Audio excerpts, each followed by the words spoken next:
Jamie, unfortunately, dozens of families will be returning to places like this. This home that you can see, which is completely destroyed now, it belonged to the Cogdill family. They have been living here for 43 years. And if you walk with me, you can see this is the front porch. This was the entrance to their home. You can see the fireplace, the fridge that was obviously in the kitchen, along with the stove here.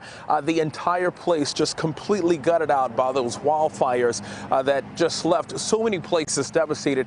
And as you can see behind me, you can see that the place is still smoking. It's still burning, smoldering at this hour. So it's a lot that people are trying to basically hope for. This part of it, it's gone, but they're hoping for a better future. And the elderly couple that calls this place home, they are now living in an apartment building for the time being. Demarco, I know what's scary to me is that you do still have that smoke, which means there could still be some flames nearby there. How contained is this fire so far, and is there any end in sight? Well, Jamie, right now firefighters are fighting multiple fires that are mostly controlled, which is the good news right now. As for an end in sight, we're hoping and praying for those heavy storms and thunderstorms, the heavy rains and thunderstorms. That should be able to sort of get things under control, and if at all, put the fires completely out. But again, you talked about it at the top of the show. We were looking at hurricane force winds. This was a fire that started in a small area there in Gatlinburg and completely just spread because of the strong winds in that area. So you had a lot of people that I was speaking with at the Red Cross, the shelter that's set up for many people here in this county in those affected areas, who were saying, well, wait a minute, you know, firefighters, they just didn't do a good job trying to get things under control. It's kind of hard, even if you have the expertise to, fight wildfires, to sort of deal with those winds, 80 miles per hour or more. Yeah, it doesn't take much when there's hot spots out there, too, and those types of winds to just carry the flames. You talked about thunderstorms a little bit, too. That concerns me because you get lightning in the area. That could just spark something else. Are they concerned about that?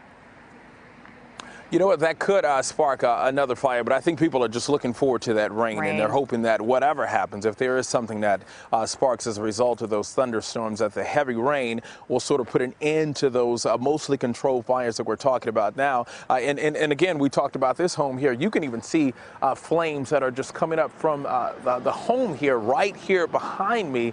This place is still burning as we speak. And the sad thing about this family, the Cogdill family, they also have a number of homes. It's sort of like the Jacksons in California. It's a little compound. They have a lot of homes in one area here. There's another home up on the hill that also burned and is completely destroyed. So this family is just going through it, along with a number of people who call this place. It's a close-knit community. They call it home. They are really going through a tough time now.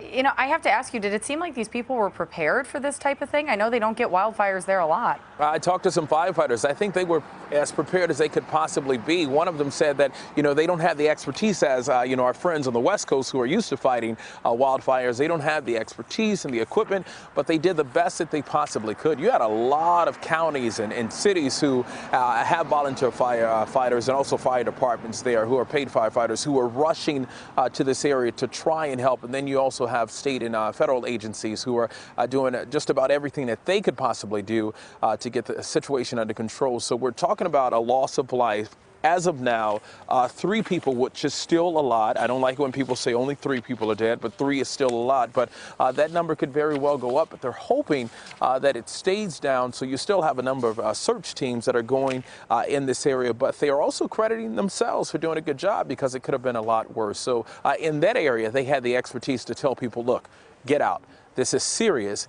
Evacuate, leave your homes, leave your businesses. There is nothing more important than life itself. Yes, that's true. The pictures are just incredible. Stay safe out there, Demarco. Thank you very much.